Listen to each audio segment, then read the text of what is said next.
Captain leading from the front. 2024 সালের দুঃখমোচনের আপ্রাণ চেষ্টাতেই রয়েছেন এইডেন মার্করাম। ধারাবাহিকভাবে দলকে ব্যাট হাতেও দিয়ে যাচ্ছেন নেতৃত্ব। দশম টি-20 বিশ্বকাপে দক্ষিণ আফ্রিকার সেমিফাইনালে যাওয়ার পথটা একেবারে মসৃণ করে দিয়েছেন প্রোটিয়া অধিনায়ক। ওয়েস্ট ইন্ডিজের বিপক্ষে বাউন্ডারি হাঁকিয়ে দলের জয় নিশ্চিত করেছেন এইডেন মার্করাম। অপরাজিত থেকেছেন 82 রানে। টুর্নামেন্টে এটি তার তৃতীয় অর্ধশতক। দ্বিতীয় দফা অপরাজিত থেকে তিনি দলের জয় নিশ্চিতের কার্য সম্পাদন করেছেন। তার নেতৃত্বে রীতিমতো অপ্রতিরোধ হয়ে উঠেছে দক্ষিণ আফ্রিকা। প্রথম পর্বে 4 ম্যাচের একটিতেও হারেনি প্রোটিয়ারা। বলিষ্ঠ নেতৃত্বের উৎকৃষ্ট উদাহরণ অব্যাহত থেকেছে দ্বিতীয় রাউন্ডেও।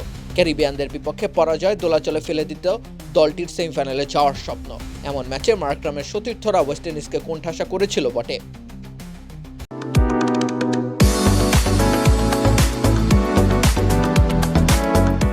কিন্তু পরিস্থিতি পাল্টে যায় জেসন হোল্ডার ও রোমারিও শেফার্ডের 89 রানের পার্টনারশিপে। সেখানে আত্মবিশ্বাসে ফাটল ধরার কথা ছিল প্রোটিয়াদের, কিন্তু মার্করাম তেমন কিছু ঘটতে দেননি।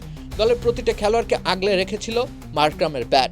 177 রানের বেশ বড়সড় লক্ষ্য অনায়াসে টপকে যায় দক্ষিণ আফ্রিকা।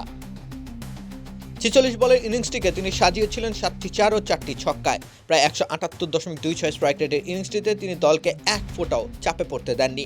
ওপেনিংয়ে তার সাথে কুইন্টন ডিকক লম্বা পথ এলেও শেষ অবধি সঙ্গ দিতে পারেননি। ক্যারিবিয়ান বোলারদের গতি কিংবা ঘূর্ণি কোনো কিছুই টলাতে পারেনি মার্করামকে।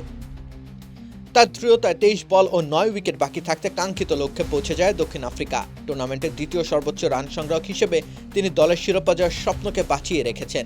এবার অন্তত 2024 সালের মতো ভুল করতে নারাজ দক্ষিণ আফ্রিকা, ভুল করতে দিতেও চান না এইডেন মার্করাম। রাকিব হোসেন রুম্মান, খেলা 71।